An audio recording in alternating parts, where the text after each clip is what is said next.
The camp. Well, I want to welcome everyone to this our big annual meeting of the Audit Committee. Greg Driscoll is here, Benny Hadnot is here, Mr.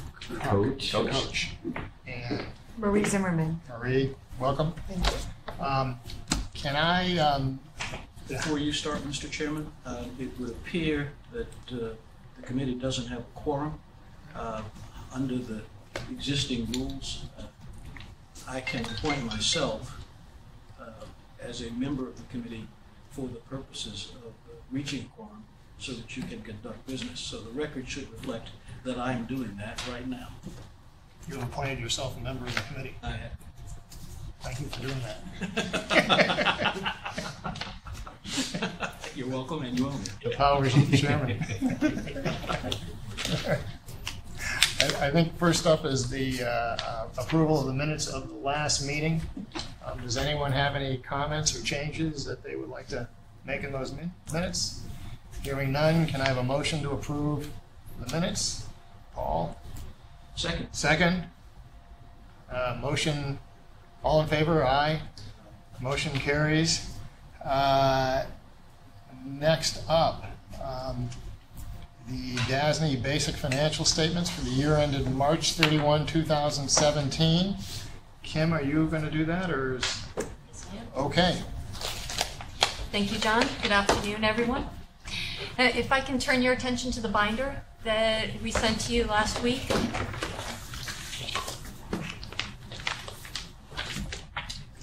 We'll just start with a brief overview of the materials that were sent to you in advance of the meeting.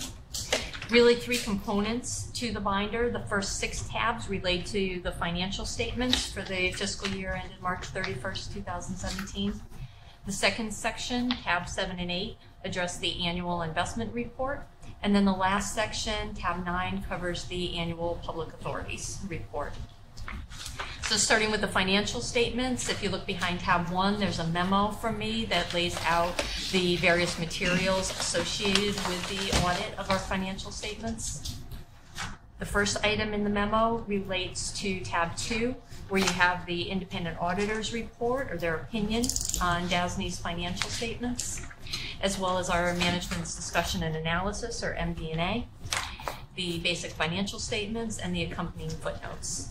The auditors do expect to provide an unmodified opinion on our financial statements, and I'll provide additional information on the financials shortly. The next 2 items refer to the materials that are in tab 3. That's the report on our internal controls over financial reporting and compliance, and report on compliance with the requirements of section 201.3 of Title II. The report on the internal control over financial reporting and compliance addresses management's internal control structure over our financial reporting process.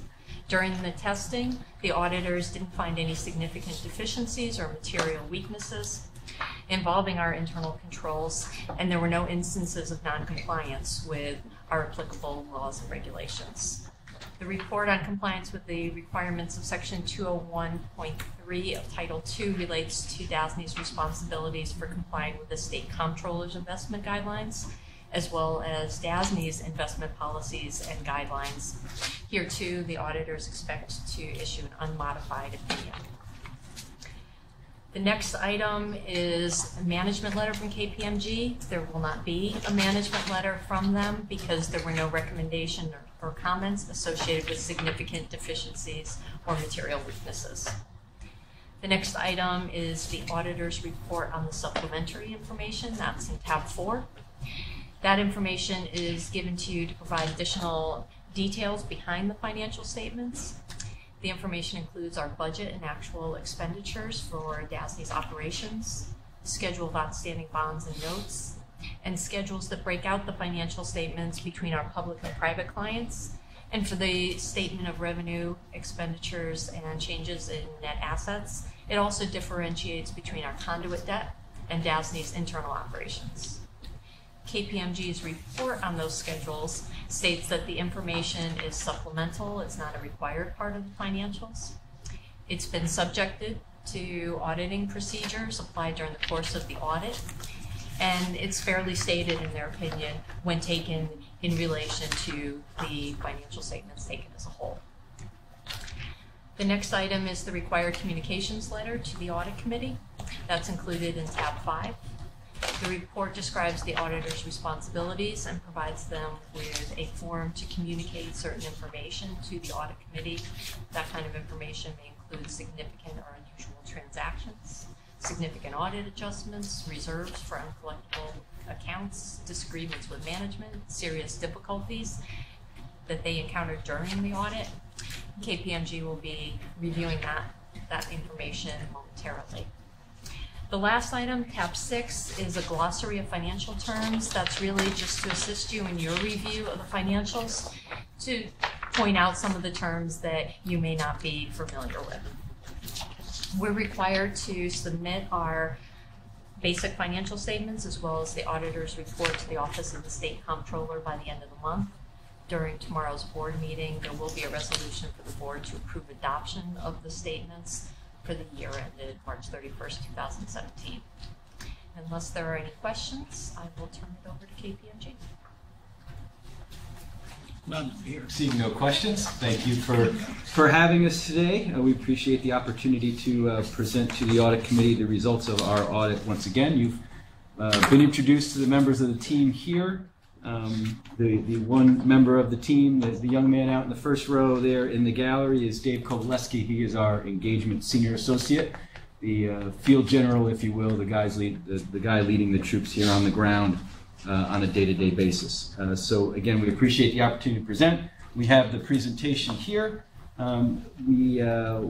that chronicles the results of our audit work, of the audit over the Dormitory Authority's financial statements for the fiscal year ended March 31, 2017. And as Kim alluded to, behind tab 5 is a draft of a more formal letter that we will issue with the issuance of the financial statement audit report that will more formally document the results of the audit and other required communications that we need to make under professional standards. But we'll summarize them here, and then the formal letter will follow with the issuance of the audit report. So in opening the book, just kind of mapping out where we'll go for, say, the next 5 or 10 minutes as we will discuss the audit results for the fiscal year ended March 31, 2017. We'll review the engagement audit team, which we've done to a large degree already. Marie will talk about the scope and deliverables of the audit, as well as remind everyone of the responsibilities of the various participants in the audit process.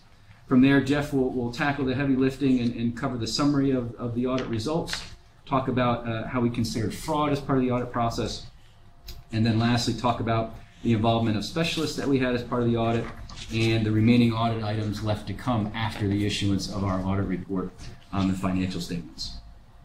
And then lastly, in an appendix more for your reference, is the various areas of audit focus and the procedures that were performed.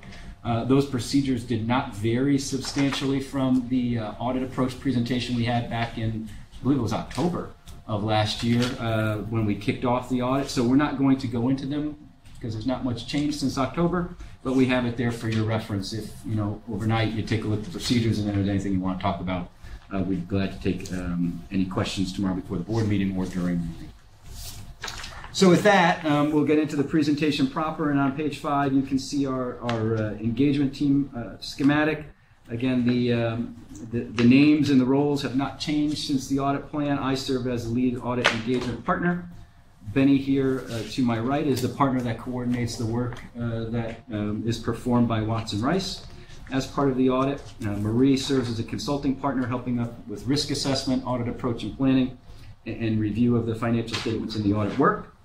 Jeff is the lead engagement senior manager, and as I mentioned, Dave is the supervising senior associate. The member of our management group that's not here is Layla Aki, who is the manager supervising the work performed by our Watson Rice team. There you have the staff, a mix of senior associates and senior associates from Watson Rice as well as KPMG. And then the subject matter professionals or specialists that we use as part of the audit. Kaushal Dhruv, our ERM director, Rob Mishler, our consulting OPEB actuary, and to the extent we had GASB literature or technical questions, our research resource in our National Department of Professional Practice, Jeff Marker, who's been involved with the engagement for the last several years. So the team in place from planning to the end, which is great. And with that, I'll turn it over to Benny to talk a little bit about the relationship between KPMG and Watson Rice. Greg, before Yeah, Dave sure. does that, Sean Warren here? Sean is not here.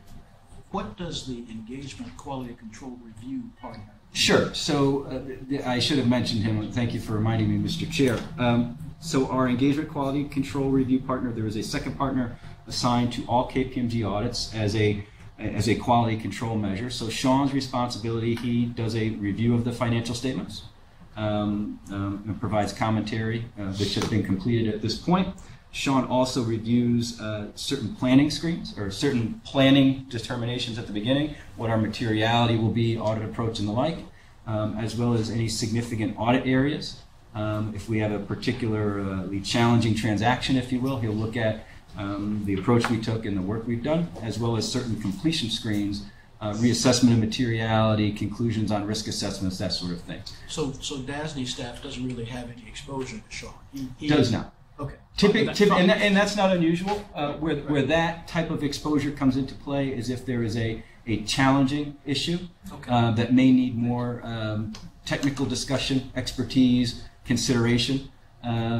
Oftentimes the engagement quality control partner will have exposure to the team, but it is not unusual, absent those sort of circumstances, for that partner to be in the background. Okay. Fine. So you have a two-partner review policy. Is that part of issuing the report? Yes, there is, depending on the size of the engagement, there are two levels of concurrent review, but there's always a second partner review of the financial statements. Okay. DASNY has the higher level of quality control review partner participation, given the size of the organization. I like that, actually. Yeah, Thank you. as do we. I even where I have the option of taking the more limited review, typically I do not. As a signing partner, I like to have the ear of a quality control review partner that is fully invested to the fullest extent of our policies and procedures. So thank you for reminding me to mention Sean. He has certainly an important role on the team. It should not be forgotten. With that, I will turn it over to Mr. Hadnot. Okay, right. I might say that since I was I guess a regulator for a few years, I sat on the State Board of Accountancy, New Jersey, for about 9 years, and we always looked at that second partner as part of the original engagement. So that the quality review he's committed. So if there's anything wrong, he just is committed as the lead engagement partner. Okay. Thanks, Betty. Thank you. Good. Okay. Well, it's 8 years already, folks. Okay, we've been since the 8th year of this engagement. Okay, that was started with this strategic partnership. We thank DASNY for the insight, right, and the forward looking that you did in terms of putting this team together. And you see, it has worked. It's been a success. Okay, so our team this year, we had 5 members of the team, including me. Layla, she's not here today because she had to. She going to buy a house. Okay, we want to thank her for doing that. Okay. But it's been one team. We had side by side collaboration in all phases of the audit. The planning, the control evaluation, the substantive testing, and the completion. The folks get involved. I asked them what they did today. I had my little meeting with them, and I asked them what did they enjoy the work up here. And one of them, they said, well, the only thing, it's all we had in the boondocks. I said, he's a young folk. He's a millennial. Okay, so we got to find something exciting for them next year, folks, because That's not it. Pearl Street's not doing it, Benny. On Thursday night, it's pretty active. I stay in the Albany Hilton. It's pretty active on Thursday nights. Yeah, a lot of fun. Okay. So, but we had 5 members of the team, and we contribute about 30% of the total engagement hours.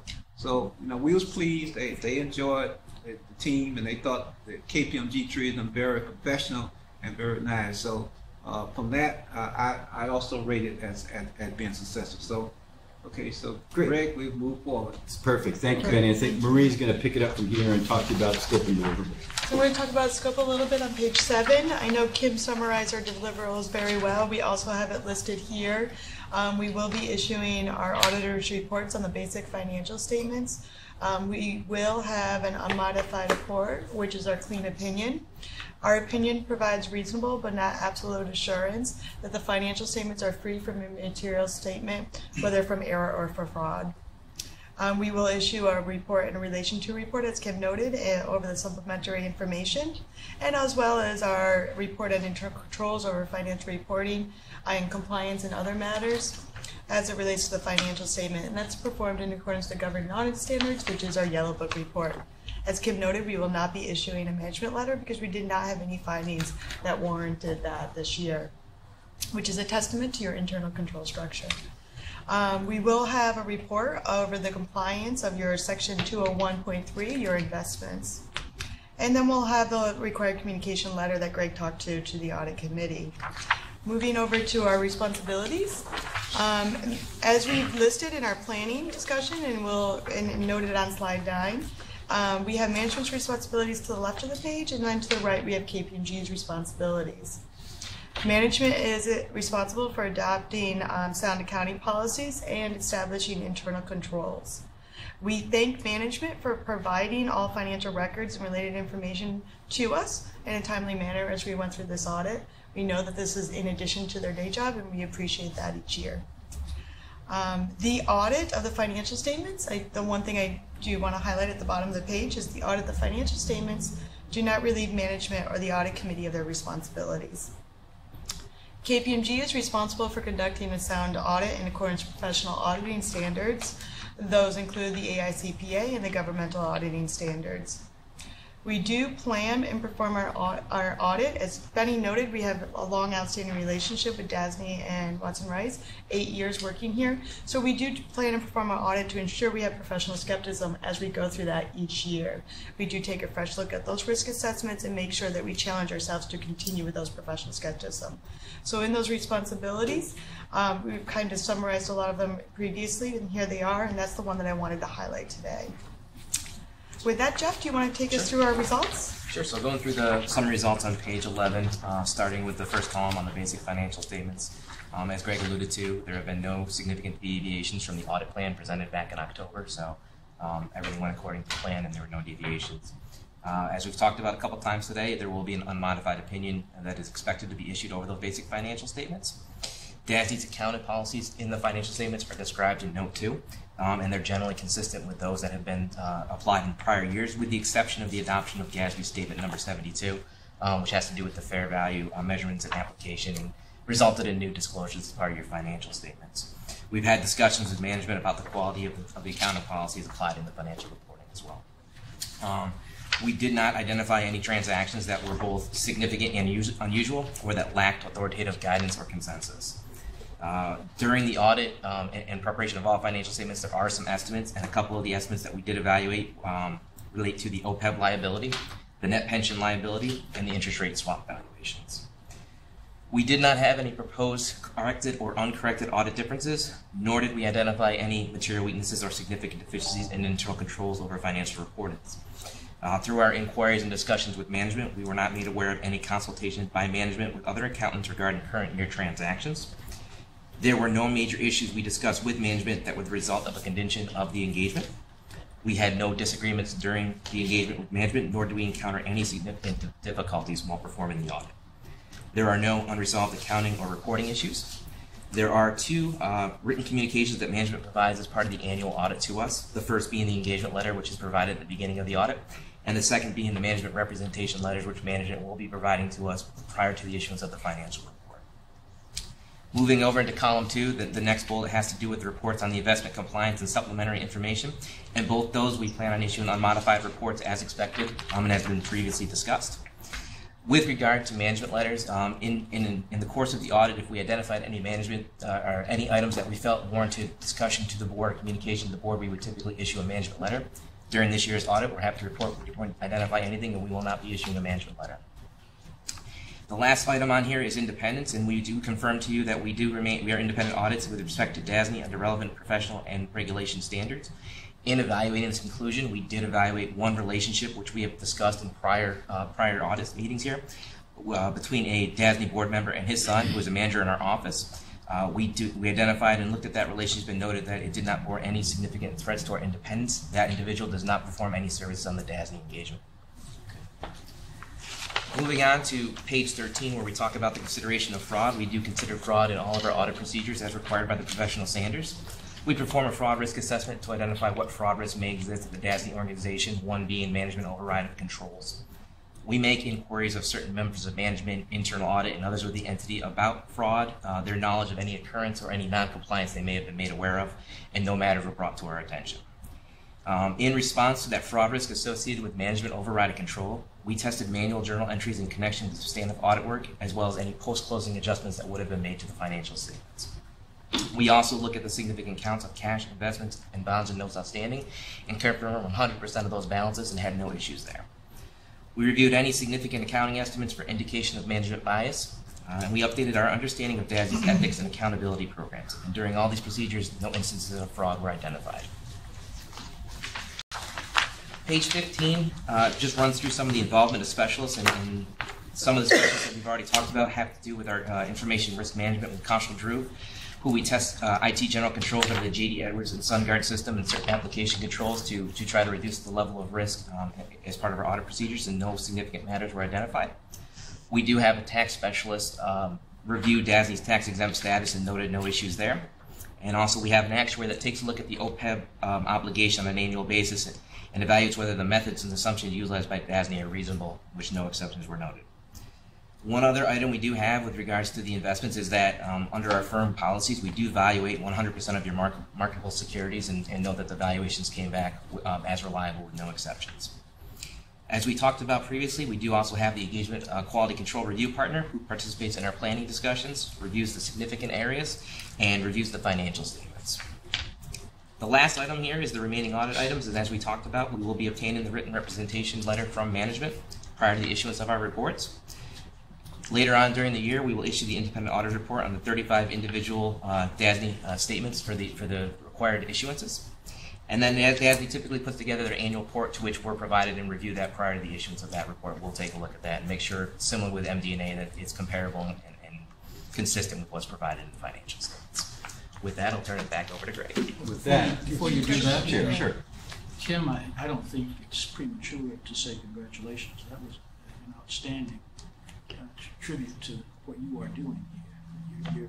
You're putting in a lot of hours. I know that, but this is a very significant report. You should feel very good about it. Thank you, Albert. As we'll get to, the real thanks go to all of those in the finance group that make this happen. I'm just there as a resource to them, really. They make it all happen. Okay, that's fine. So that concludes our prepared remarks. Again, we appreciate the cooperation of Kim and her team in helping us complete the audit, and in the collaborative relationship that we continue to have with the DASNY team. And I'll take any questions that the committee or members of management may have about the audit results or any other aspect of the audit.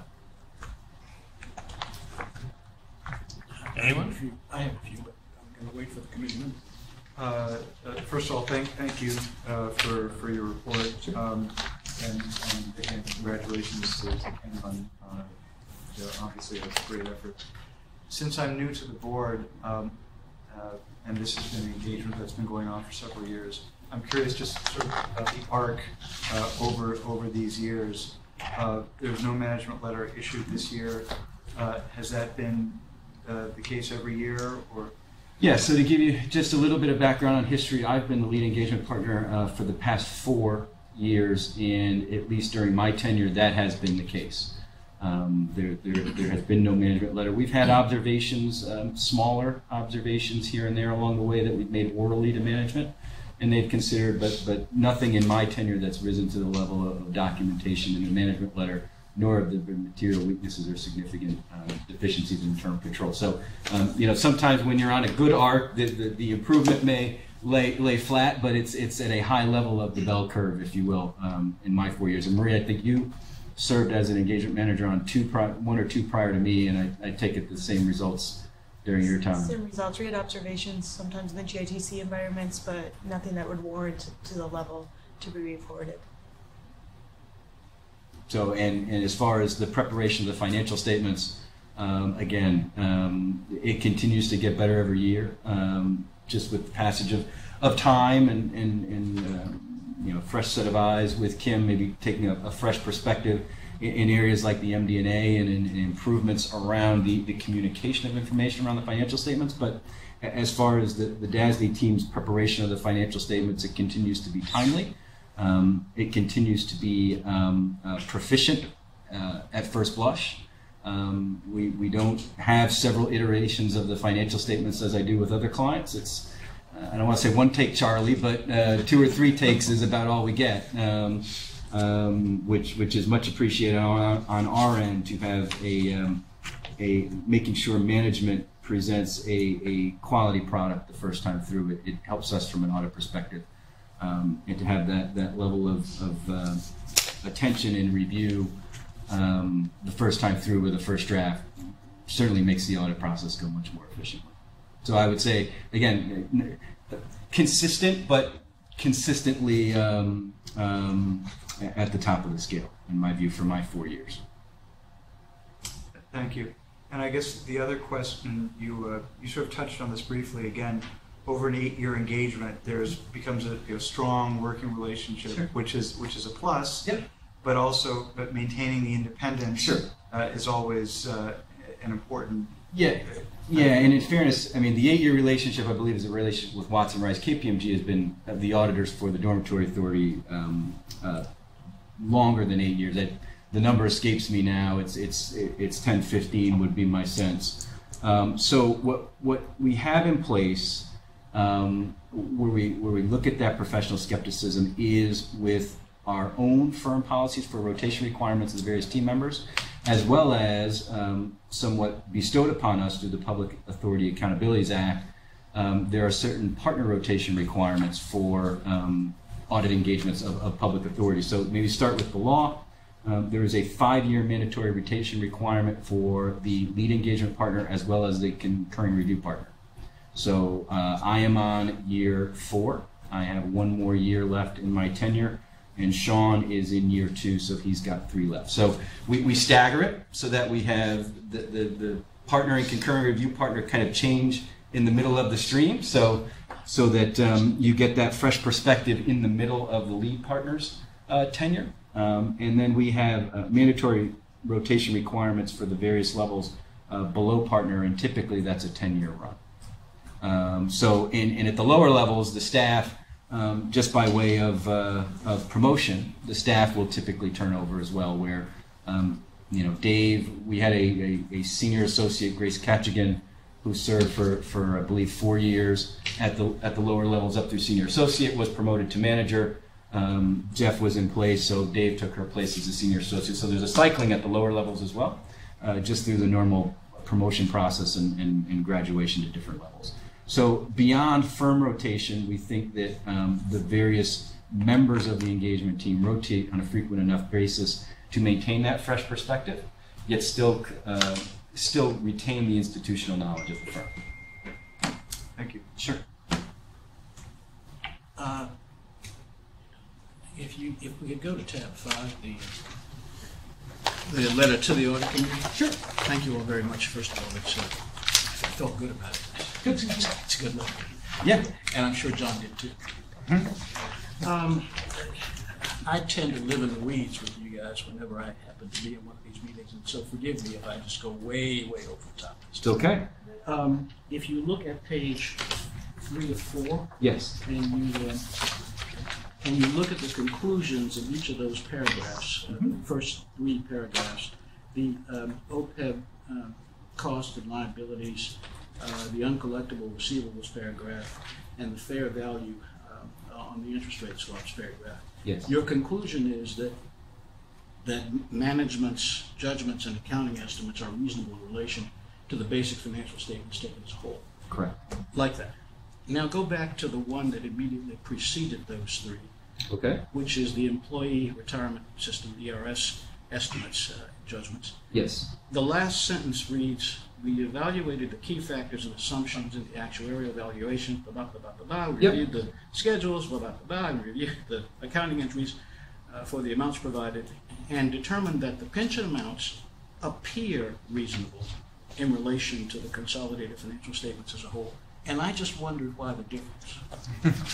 I would love to give you an answer that's steeped in accounting and auditing theory, but the only answer that I have for you, Mr. Chair, is that somehow that sentence got written a little differently than the other three. Okay, that's... So we'll that's take a the look. reason. We'll take a look in the final, and you know, to be perfectly frank, the last one in the door gets a little bit written differently than the other three, probably. Okay. And the net pension liability now being an estimate, this evolved last year with the implementation of the pension standards. So my guess is the other three were probably written at the same time. This one came later, and we will I'll leave it to you. we will coordinate the nomenclature. Yes, no, fair point, and again, that likely nothing more than oversight. Thank you. Okay. Okay. Any other questions we can be helpful with?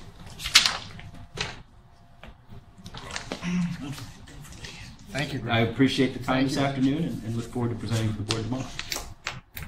Is it appropriate to have an executive session with at this meeting? I'm asking, I don't know the answer. With the auditors. Is I believe that there is one on the agenda. Yeah. Oh, okay. In fact, that's where we're going next. I'm You sorry, can. sir. No, not yet.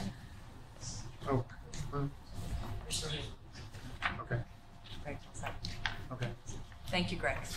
So you're going to give the annual investment report. And review the financial results. Okay. We're going to go back now to tab 2 so that we can actually review the financial results that KPMG has performed the auditing procedures on. Just want to give you some of the highlights on the business activities for DASNY, the financial results for the year. So we'll begin on page 5 with the executive summary. Some of the highlights, the lines of business, we did have another strong year in terms of our debt issuances, issuing over $6.5 billion of debt. The construction management line of business, we continue to work on the $100 million that was appropriated in the prior fiscal year to support NYCHA, as well as ongoing support for Gozer. We also, as KPMG alluded to, we did implement a new accounting rule in 2017 associated with the fair market value of our investments. That was a disclosure-only change in the rules, so it didn't impact the statements themselves, and really was intended to provide users with additional information to assess the reliability of the underlying values. Turning to the financial results themselves, the financial statements show that we had a loss of $8.8 million, and that loss was driven by our restricted funds. That's our conduit debt issuances. When we look at DASNY's internal operations and how did our lines of businesses perform, there we generated earnings a little over $1 million. We were essentially break even on our construction management activities. We expect that on a year-to-year basis, because most of that work is for our public clients, and we bill them at cost. Our debt issuance activities, both from an issuance and a bond administration perspective, we were favorable this year, and that was due to a larger portion of our work being done for our public clients. Again, that was done at cost, and so fixed fee items that we had come in had fewer charges against them, increasing our earnings. The favorability in that area of our business did allow us to absorb the work that we do for a variety of other New York State initiatives. Those are areas that DASNY does not have any specific funding source for. In terms of debt issuances, if you go over to page 8, as I had just said, we issued over $6.5 billion worth of bonds this year. Over 95% of that were for refundings and new money. Over 50% was for new money, and that was fairly evenly split between our public and our private clients. In terms of the overall distribution of our business, we continue to see most of the issuances coming from our public clients, although that did decrease this year down to 55% from 68% last year. That was due to a lower level of new money issuances for public clients, while we saw an increase for the private clients. On page 10, we have our retirements. We have $6.1 billion in retirements for the year, with just over half of that being associated with bonds that were refunded with new DASNY bonds. The customer types here, we saw an increase in the percentage coming from public clients that went from 50% of the business up to 56% this year. And that was largely due to a decrease in private clients that were leveraging lower interest rates to reduce outstanding debt and interest expense. While on the public side, our balance stayed pretty much unchanged year over year. Page 12, we have our outstanding bonds. We ended the year with $47.9 billion in outstanding bonds. That's an increase of $600 million from last year. And the split there remained unchanged year over year. That was 68% to our public clients. Our construction management line of business on page 13, that increased by approximately $400 million during 2017. That was driven by our certified disbursements or reimbursement to private clients. The DASNY managed business did increase slightly year over year. Client distribution, we saw a decrease there on the public clients to 74%, down from 88% last year, and that was driven by the increase on the certified disbursement side that was going to the private clients. Moving on to page 15, where we have our statement of net position. We remained relatively stable for the year in 2017. We had $700 million worth of increases in our assets and our liabilities, and that was driven by increases in the bonds outstanding and the related leases and loans receivable. We had a decrease of $17 million in our restricted net position, and that was primarily due to transfers into escrows for debt that was redeemed early, as well as using prior year's earnings to fund debt service.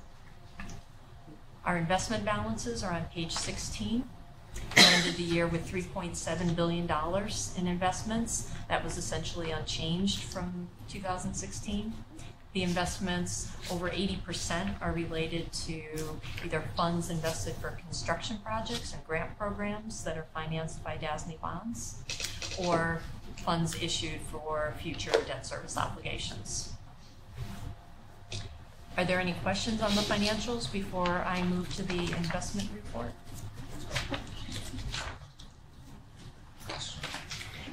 Okay. So if we move to tab 8, we have our annual investment report that DASNY is required to file with the Office of the State Comptroller.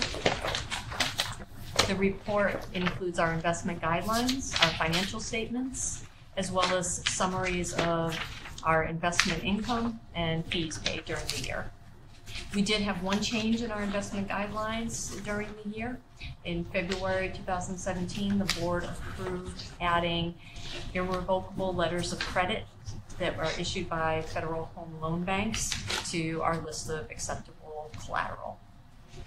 During the year, we earned investment income of $18.2 million. $3.5 million of that was for our construction funds. The balance came from other funds. We paid $785,000 to trustee and custodians for their services. Are there questions on that report? So before I conclude, as I mentioned earlier, Al, I really have to thank everybody that is on the finance team for all they do to make this possible. It all seems so easy when we get here at the end of the year. The statements are straightforward, they're clean. It looks very easy. I sleep well at night.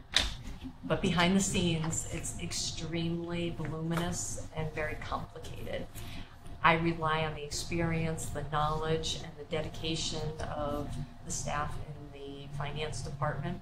They have to maintain the books and records accurately throughout the year. Thousands of statements coming in each month that have transactions that have to be recorded, cross-checked amongst the groups. They have to provide all the support that KPMG needs in order to have a smooth audit when they come in the middle of May to really do all of this work within a month's time. And they have to make sure that everything gets filed with the proper authorities in a timely manner. In particular, Karen Sider, who heads up our accounting and financial reporting group, the comments that Greg made about the quality of the first drafts and how few drafts go back and forth, that really is a testament to the controls and the processes, the oversight that Karen has in her group. And similarly, Karma Sees, who couldn't be with us today, heads up the debt group. As you know, the vast majority of our financials relate to our conduit debt. And similar to Karen, the oversight that Karma has and the attention to detail in her group, it's phenomenal.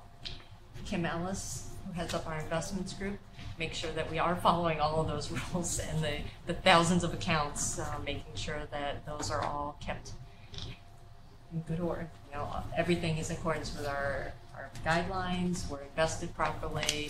We are dispersing every 2 weeks for check runs.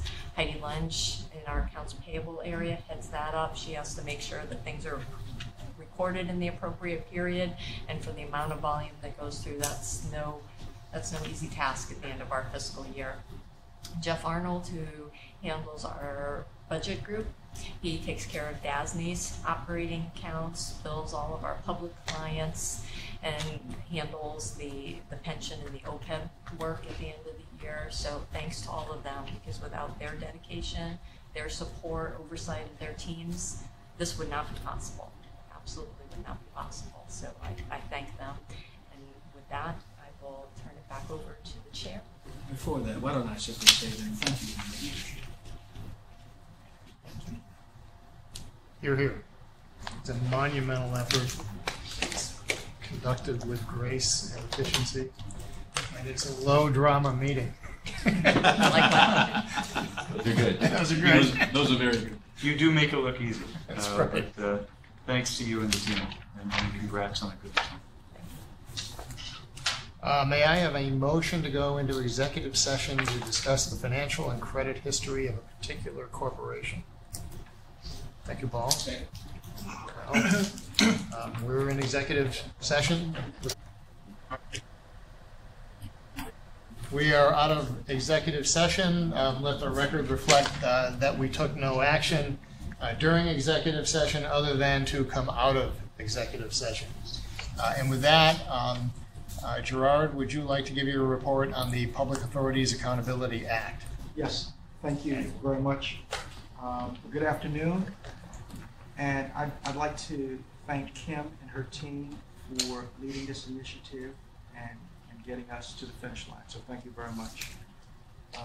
Today, I am presenting you with our fiscal year 2017 report to the authority's budget office. I will walk you throughout our accomplishments as reflected in the report, then the challenges DASNY faces, and finally the metrics analysis on work we have done. Fiscal year 2017 was robust. Our public finance division completed 33 bond financings, an increase from last year for a total of approximately $6.6 billion.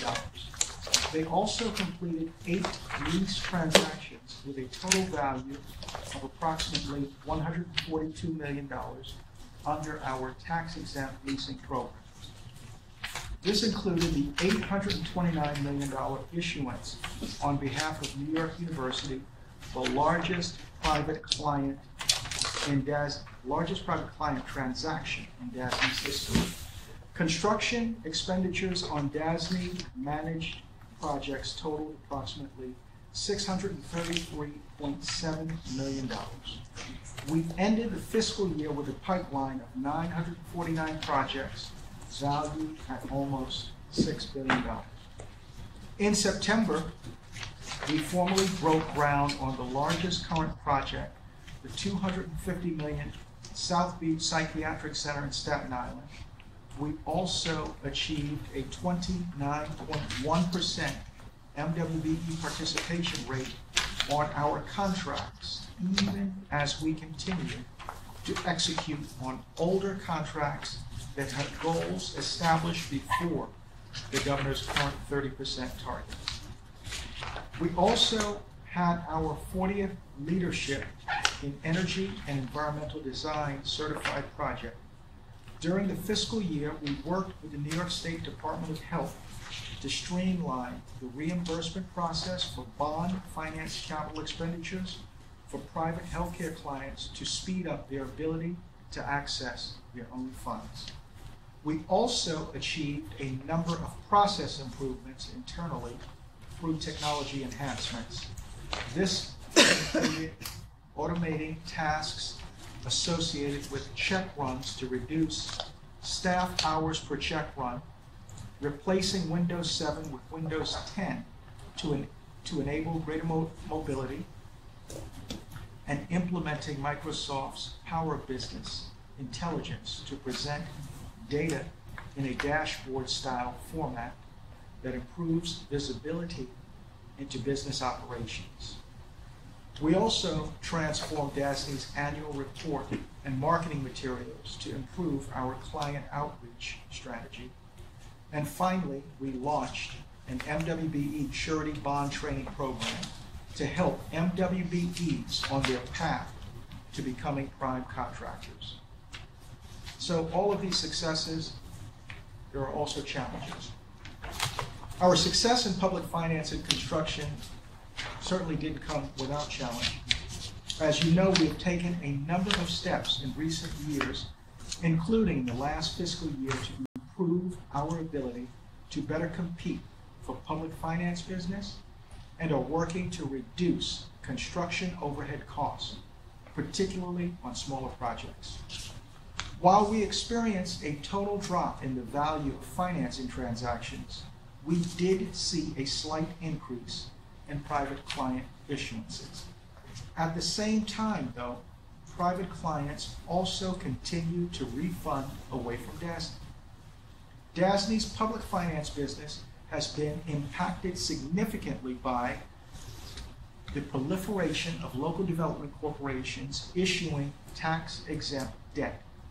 These entities do not have to comply with the same state oversight procedures that apply to DASNY.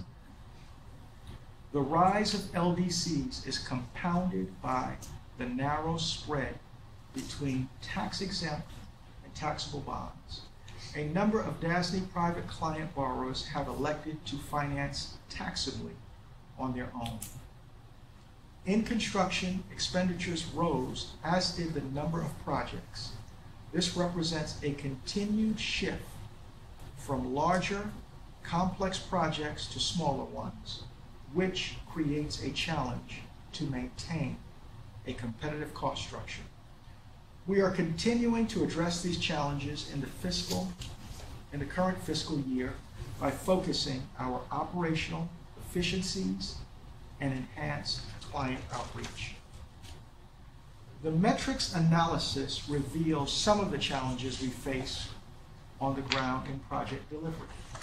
As you know, delivery of construction projects on time and on budget can be negatively impacted by a variety of factors outside DASNY's direct control, including changes requested by clients, unforeseen field conditions, and contractor performance issues. Even with those variables, our construction division turned in another strong year overall. Each and every one of the SUNY summer projects executed on the tight time frame between students moving out in the spring and returning in the fall was done on time last fiscal year. As a whole, 33 of our 50 full-service construction projects that were over $1 million in value were delivered within 3 months of the expected completion date, and some were completed as early as 12 months ahead of schedule. Now, there were a few outliers. These projects were challenging circumstances about which we updated the board and informed them throughout the process. The total authorized budget for the 50 projects valued at over $1 million were collectively completed essentially on budget. In public finance, we operated along our targeted timeline, with the few times that we missed those targets the result of elements that were outside of our control. We also determined all 23 of our public bond issuances that were done through a public negotiated offering were fairly priced as determined by comparison to price and yields in the secondary market. So it is DASNY's committed and dedicated staff that certainly serves as a backbone to all that we achieved, and we certainly thank each and every one of them for working hard to get us to this point. So that concludes my report. Mr. Chair, thank you. Thank you. I think we're about ready to wrap up. I wanted to mention one thing, which was not in Kim's report, but we did better this year. We did remarkably better this year as compared with last year. Last year we lost, what, $45.7 million. This year we were at 8, and management really turned it around. So thank you. Any other business to come before the? I did executive session. Gotta do another one? Okay. May I have a motion to go into executive session to discuss the financial and credit history of a particular corporation?